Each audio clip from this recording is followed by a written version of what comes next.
อย่ารถมันไม่ได้ใส่เกลือเข้าไป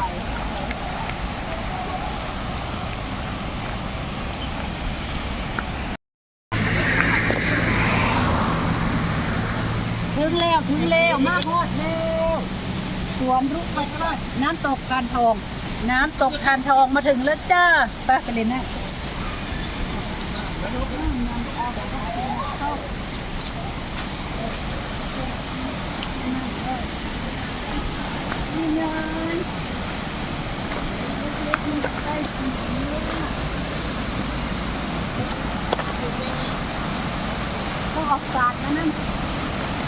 ต้องเอาศาสตร์มานั่นมาปูตำบักหุ่งกินพร้อม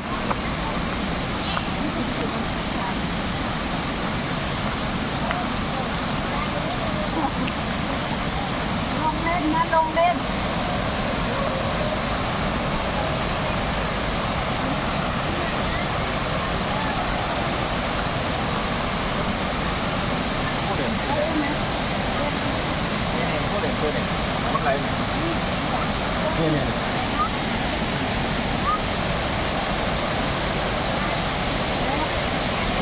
ไหนจับหลอกนี่ ตักกระเป๋าเนี่ย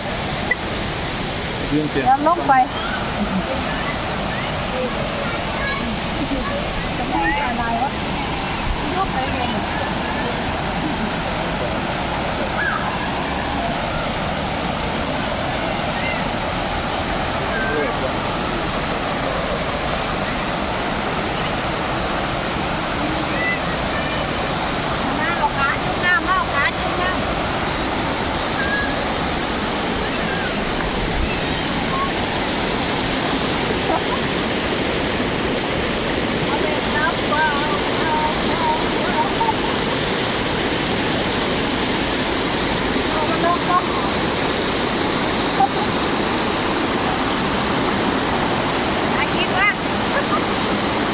เป็นมวยอยู่นะ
ระวังได้ละมึง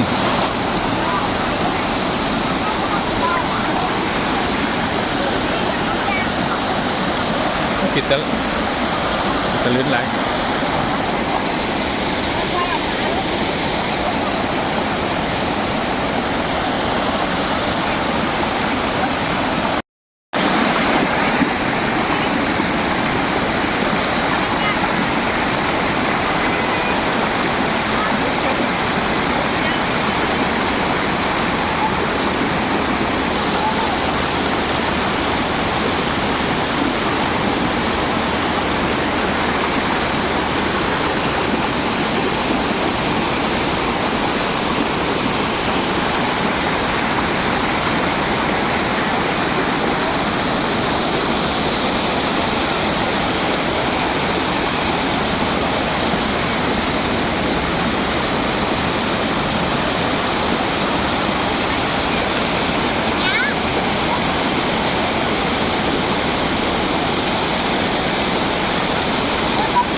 อดจ้า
นี่คือ ทานบอกค่ะ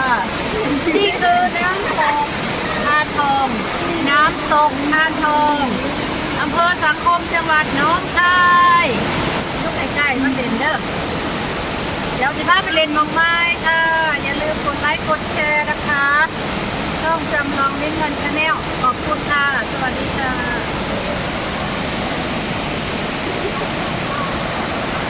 ตื่นเช้าขึ้นมาดื่มกาแฟ9ดี1แก้วสุขภาพดีไม่มีน้ำตาลไม่มีไขมันถึงจะเป็นเบาหวานเป็นความดันค่ะดื่มได้นะคะใช้ย่าหวานแทนน้ำตาลหอมนัวอร่อยค่ะ